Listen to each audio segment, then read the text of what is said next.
Čaute všetci, vítajte v tomto videu, moje meno je Kasačka a môžeme ísť na to.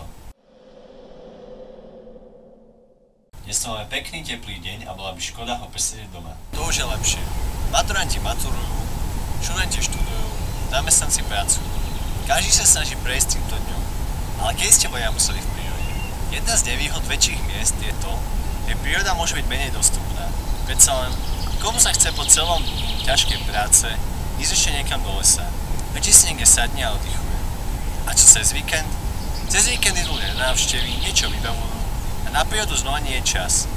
Ľudia si často ani neuvedomia, o čo takto prichádzajú. Veď príroda má každému čo ponúknuť. Upokojujúcu zeleň, ktorá dáva oddychnúť našim očiam po dlhej práci za počítačom, čistý vzduch, ktorý na rozdiel toho mestského neobsahuje až toľko smogu a nečistôt. To všetko tu je a čaká iba na nás, aby sme si to vychutnali. Do prírody môže prísť ako skupina. Môžeme sa tu rozprávať, prechádzať, športovať, objavovať nové zákutia. Príroda je však aj pokladom pre jednotlivca.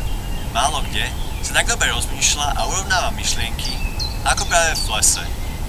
A okrem toho, jednotlivec, ktorý narobí oveľa menej hĺbku ako veľká skupina, môže mať to šťastie a uvidíte nejakého toho obyvateľa lesa, ktorý by mu normálne ostal skrytý.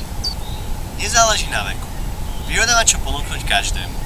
Či už je to dieťa, dospelý, tínedžer alebo postarší človek, každý si tu nájde niečo pre seba. Nesmieme však na prírodu zabúdať. A musíme si vedieť nájsť čas, aby sme sa vzdialili od rušného mesta a nechali sa obklopiť pokojom prírody.